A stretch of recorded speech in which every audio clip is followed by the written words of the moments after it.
अस्सलाम वालेकुम, welcome to my channel Hina Aslam officials. अपने नए नावल मैं बरसों का मुसाफिर के साथ हाज़िर खिदमत हूँ। मैं बरसों का मुसाफिर एक बूढ़े शख्स की ख्वाहिशों की ऐसी दास्तान है जो इससे पहले आपने कभी देखी या सुनी नहीं होगी। तो चलिए चलते हैं नावल की तरफ। आज किस्त नंबर 20 है। इससे क्या हुआ है? वो फरियाल की तरफ देखते हुए बोले। मैंने थप्पड़ मारा है। मगर क्यों? ये चची के साथ बदतमीज़ी कर रही थी। वो वजह बताने लगा। हया सिकंदर को देखकर इन लड़कियों की झुकी हुई नज़रें और भी झुक गईं। बड़े अब्बू इन लड़कियों को अगर चोर दरवाजे मिले तो ये सब की सब हवेली छोड़ के जा चुकी हूँ। अभी हैदर कुछ और कहना ही चाहता था मगर हया सिकंदर ने हाथ के इशारे से इसे खामोश करवा दिया। बेटे, इस हवेली की रवायत अपने मकीनों से इस हवेली की रवायत के मुताबिक ही रहने का तकाजा करती है। और इस हवेली की रवायत यह है कि औरतें यहाँ अपनी नज़रें झुका कर रखती हैं, बिला ज़रूरत नहीं बोलती और यहाँ बहस व मुबाहिसा नहीं चलता। मुझे उम्मीद है कि ये मैंने पहला और आखिरी तमाशा देखा है। विस्मा, हमें इस बात से कोई लेना देना नहीं कि ये क्या चाहती हैं। हम सिर्फ ये जानते हैं कि इस हवेली किस क्या चाहते हैं। अब्बू एक ही जुमले में सब कुछ समझाकर किचन से चले गए। जैन और हैदर भी इनके पीछे चल दिए। तुम लड़कियां किसी दिन जिंदा दरगोर हो जाओगी। उठ जाओ, आप सारी तैयार हो जाओ। वो सारी की सारी खामोशी से चल। फरियाल भी अपने आंसू साफ करती हुई इनके पीछे में से गुजर रही थी कि हमज़ा एकदम सामने आ गया।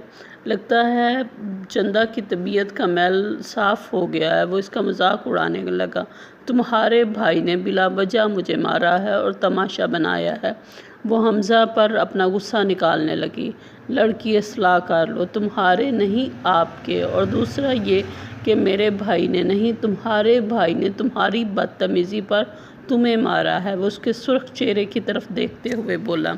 मैं अपनी माँ से बात कर रही थी, उन्हें क्या तकलीफ़ हुई थी।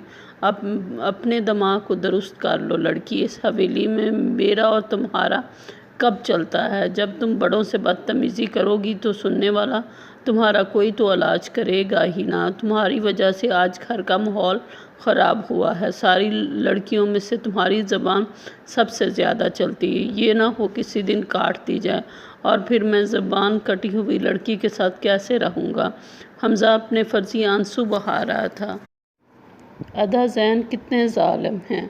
फूल से गाल थे मेरी चंदा के, कुछ तो ख्याल करते। वो फरियाल उसकी कमीनगी समझ रही थी। अल्लाह करे हमज़ा तुम मर जाओ, वो इसके पास से गुज़रते हुए बोली।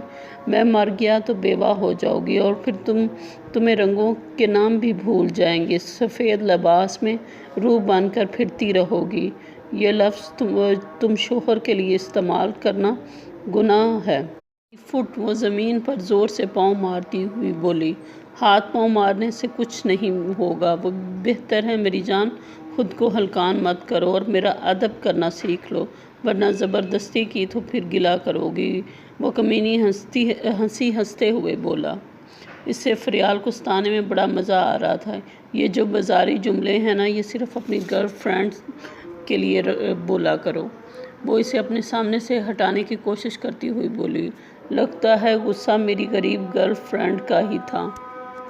जेलस क्यों होती हो? अभी शादी में कुछ दिन बाकी है। तुम चाहो तो तुम भी मेरी गर्ल फ्रेंड बनकर ये जुमले कर सकती हो। वो मुस्कुराते हुए बोला। भाड़ में जाओ तुम और भाड़ में जाएं तुम्हारी गर्ल फ्रेंड्स। मैं तुम जैसे लंगूर की गर्ल फ्रेंड कभी भी ना बनूं। चलो तुम्हारी मर्ज़ी है, डायरेक्ट बीवी बन जाना, फिर इन जुमलों का अमली मुजाहिरा होगा। तुम्हारी बीवी बनने से बेहतर मैं मरना पसंद करूँगी। ये जो तुम्हारी ज़बान है ना, यही तुम्हारी सबसे बड़ी दुश्मन है। ज़बान अंदर नहीं करोगी तो ऐसे निशान रोज़ तुम्हारी गालों पर नज़र आएंगे। वो उंगली से इसके गाल को छूते हुए बोला। तुम दफ़ा होते हो यहाँ से या नहीं? वो इसका हाथ झटकती हुई दांत पीस कर बोली। तुम्हारे सामने से दफ़ा होना अब नामुमकिन है। अब तो यही चेहरा तुम्हें रोज़ देखना पड़ेगा। وہ غصے سے اسے دھکا دیتی ہوئی اس کے پاس سے گزر گئی۔ اپنے پیچھے اسے حمزہ کا کمینہ سا کہکا سنائی دیا۔ دلاور نے بابا جان کے کمرے کے دروازے پر دستک دی۔ ان کی آواز پر اندر چلا گیا۔ بابا جان نے اسے بیٹھنے کا اشارہ کیا۔ سامنے کرسی پر بیٹھ گیا۔ دلاور اس لڑکی کا باپ مانا ہے یا نہیں؟ بابا جان وہ مان گیا ہے، وہ مؤدب لہجے میں بولا۔ اس کی عوض اس نے کیا مانگا ہے؟ کچھ نہیں بابا جان۔ لڑکی میری محبت میں اتنی آگے نکل چکی ہے کہ اس کا باپ اس کے سامنے مجبور ہو گیا ہے۔ اسے تم نے سچ بتایا ہے؟ بابا جان نے پھر سے سوال کیا۔ جی بابا جان، وہ آہستہ آواز میں بولا۔ نکاح کب کرنا ہے؟ انہوں نے پھر سے سوال کیا۔ اگلے ہفتے۔ دیکھو دلاور، تمہاری ضد کے سامنے میں ہار گیا، لیکن میں یہ قطعاً برداشت نہیں کروں گا کہ زربخت کی آنکھوں میں آنسو آئیں۔ اور دوسرا، اس حویلی میں اس لڑکی کی اولاد کو کوئی بھی قبول نہیں کرے گا۔ ہمیں اس لڑکی سے تمہاری اولاد نہیں چاہیے۔ بابا جان بولتے ہوئے کمرے میں ٹہلنے لگے۔ آپ بے فکر ہو جائیں، میں آپ کو بابا جان شکایت کا موقع کبھی نہیں دوں گا۔ وہ دھیمی آواز میں بولا۔ زربخت کو ابھی تمہارے نکاح کا پتہ نہیں چلنا چاہیے۔ اس کی شادی کے موقع پر اس کے چہرے پر دکھ کی پرچھائی میں برداشت نہیں کر سکوں گا۔ جی بابا جان۔ بولتے ہوئے اس کی جھکی ہوئی نظریں اور جھک گئیں۔